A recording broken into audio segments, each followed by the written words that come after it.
Hey Leah, I just read your essay entitled Realism and Death Comes for the Archbishop. I really enjoyed this essay. I think you did a really good job with it.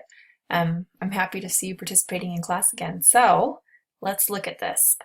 You provide a thesis with the power system, and it should just be a one sentence thesis. So if I was just looking at that, it would be when people abuse their power, others suffer. The problem with that is it's a statement of fact.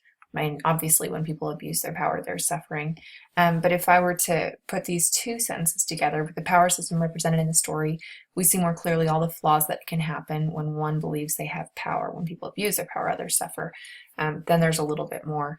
I'd recommend just having read this essay, just doing a bit more, thesis, spending a little bit more time on your thesis. Your thesis could have been something like, um, uh, examining the abuse of power evidenced by the Archbishop, Father Valent, and the husband, and you should say his name, shows just, how abusive power can hurt others or whatever. You know what I mean? So something that's a little bit more concrete that serves as a roadmap for the rest of your essay, that would help, because then you could launch right into your commentary about the cardinal, and then move on and move on and move on. So you could have improved organization that way.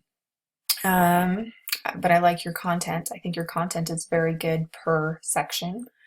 Let's see.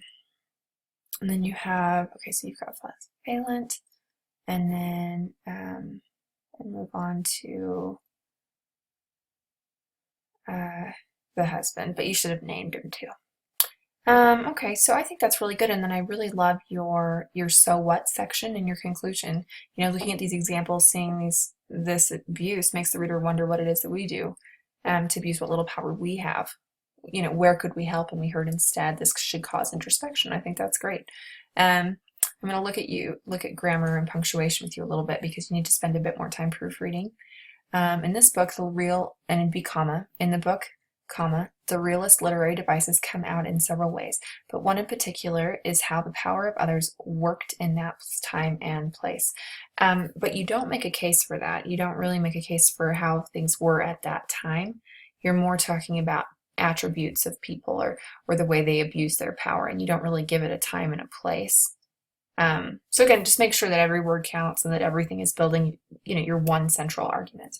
And then you say the hierarchy of power is demonstrated by those in power who abuse their power, as well as people who solely take advantage of their power in a poor light. That's very confusing and repetitious. So again, just be like, what do I want to say here?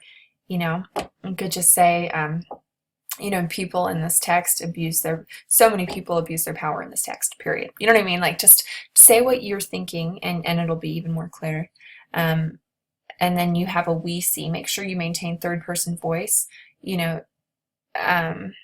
All the flaws that can happen doesn't make sense either. So you could just say, the power system in this society, blah, blah, blah, blah, blah.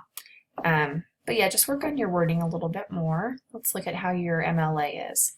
This is good. This is good. Good. So yeah, your MLA looks good. Let's see if you did a good works cited page. And yeah, that's just fine. Good. So there's some area to grow for your next essay, but this is a good, strong piece. Nice job.